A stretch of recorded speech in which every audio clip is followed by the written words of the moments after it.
All right, so Yep. as Matt introduced, perfect. Okay. So it's called respiratory syncytial virus, which is kind of a mouthful. So we usually say RSV. Um, and you've probably heard of it before. It's kind of in tandem with flu. So we often present on both of those kind of together. It causes infections of the lungs and respiratory tract. It's very, very common. Most kids have had it by age 2. Also affects adults. And like a lot of different things, like COVID, or just a lot of different illnesses we see. Folks who are most vulnerable are the ones who tend to get severe infections, which is still fairly rare. But babies, 1 year old or younger, especially premature infants, folks who are older or otherwise immunocompromised, so have kind of chronic illnesses or things they're dealing with. Um, so looking first just to give you some info on how it spreads, you can kind of be ready for that. Pretty similar to flu in that it's generally a droplet transmission, which means kind of your classic cough, sneeze, anything like that, direct contact. So shaking hands if you've coughed on your hand or um, making sure you have good hygiene to kind of prevent all of that.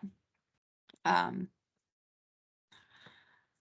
it can live on hard objects and surfaces. So if you're thinking of like a desk, you cough on that, you sneeze on that, countertops, crib rails, toys.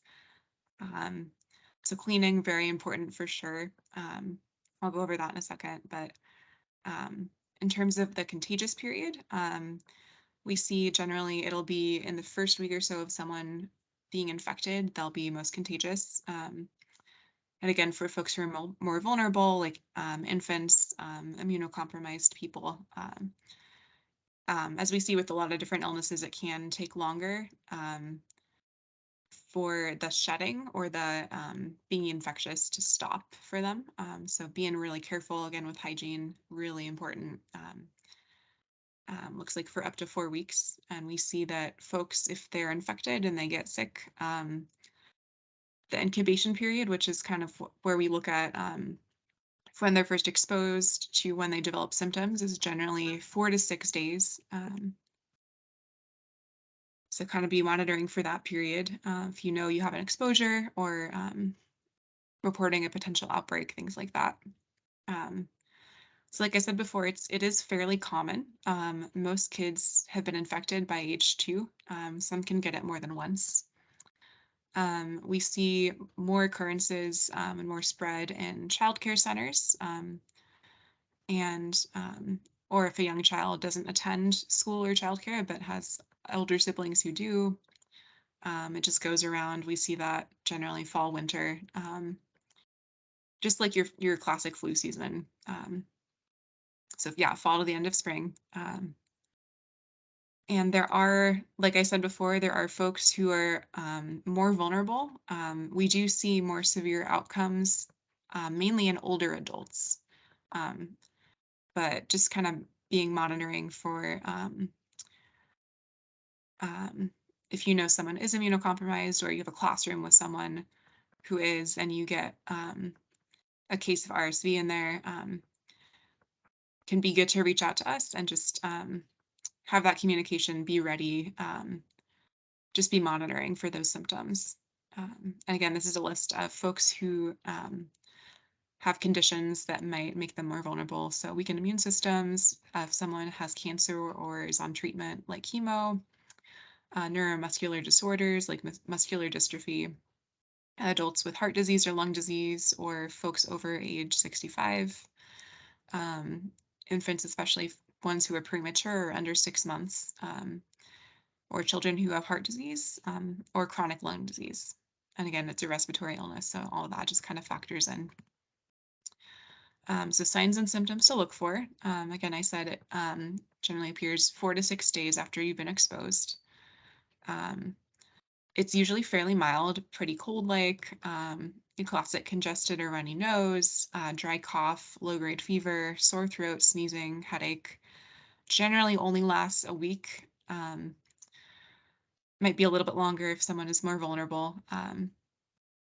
and it can spread to the lower respiratory tract and lead to more intense illness like pneumonia, bronchiolitis, that inflation.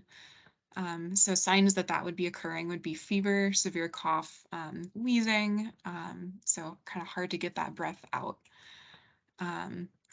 Rapid breathing or difficulty, or cyanosis, which is if the skin is blue tinged, which means they're not getting quite enough oxygen. Those would definitely, all of these more severe signs would be um, things to check in with your healthcare provider about. Um, Again, infants, especially, I know you're all serving a population of children and students.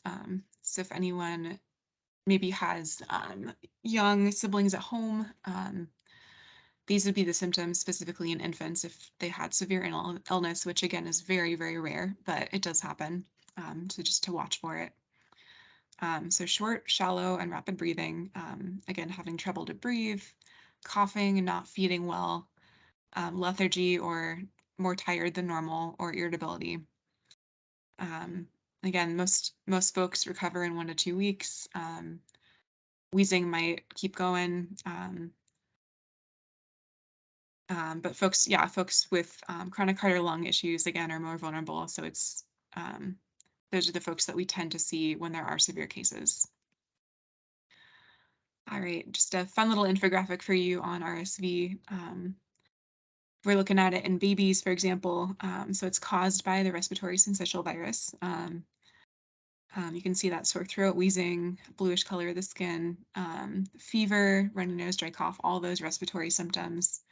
And prevention, I know it's pretty tiny down there, but generally the same. We look out for flu, for a lot of COVID stuff as well, of if you know someone's been exposed, if you have a child, or there's a child who presents with those symptoms, checking in with that family and making sure that kid is staying home while they're symptomatic. And while someone is symptomatic, avoiding crowded areas. Washing hands is really, really big, especially in the wintertime.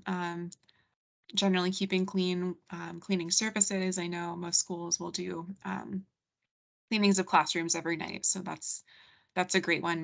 Making sure that you're using EPA approved cleaners is always great, and washing toys.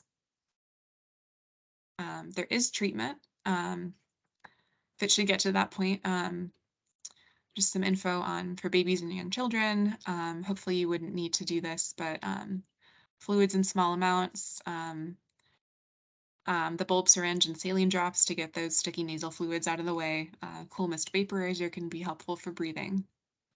And if it was a more severe case, again, things like oxygen, IV fluids, medications for the airway, that would be something that your healthcare provider would be able to get on, is just to make sure the kiddo is getting care they need if they are presenting with severe symptoms.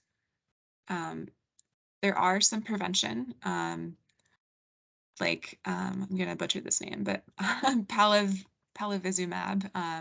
Give me a shot, and it can help more vulnerable infants and children.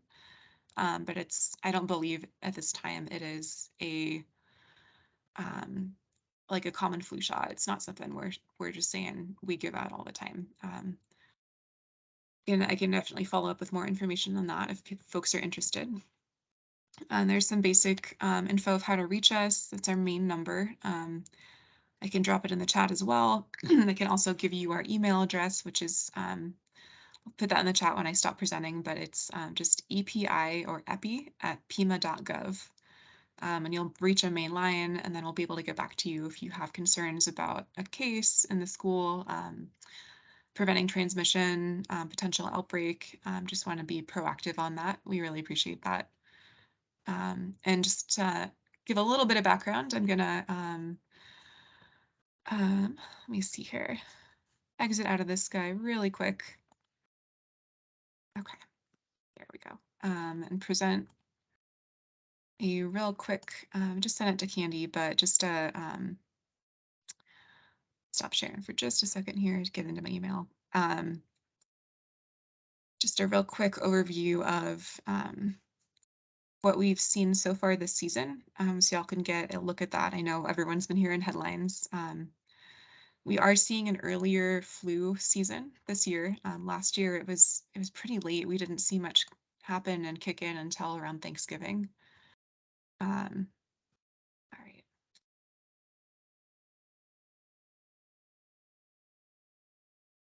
get you back in my screen here. Okay, I'll start sharing. All right. Just to give you a little background on, this is a report I presented this week. Got to update that date in the bottom, but um, give you some info on this graph. We are seeing an earlier flu season this year, as you probably heard in the news of different places. If you look at that orange trend line, I know it's a little small, but that's kind of our 5-year average for the season of what the trend looks like over time. And those blue bars, we are seeing a good number, an unfortunate number of RSV cases so far this year, even in just October. It is ramping up. And I know Matt, one of our lead epis, was mentioning in our earlier meetings this week on we had some, or we've seen so kind of a let's see, kind of reportable or trackable spread. We're not at a high transmission level in Tucson right now. In Pima County, it's not, it's fairly sporadic, but in kind of neighboring states like Texas and just around the country, we are seeing higher rates as well. So just something to watch out for, especially as we have things like COVID and flu going around. Again, one of the kind of hypotheses of why we're seeing more of it these days and this fall is just a combination of things. Obviously, kids are immune systems might have been not exposed to all these things when folks weren't in school or um, with masking and hygiene protocols with COVID that are a little bit more relaxed now. Obviously, seeing further just spread of any general illness is going to be normal. So masks can be a good option if folks are comfortable wearing them. I know that's harder for younger kiddos as well, but yeah, just preventing that droplet spread, checking in if folks are symptomatic, giving us a heads up. We really appreciate that.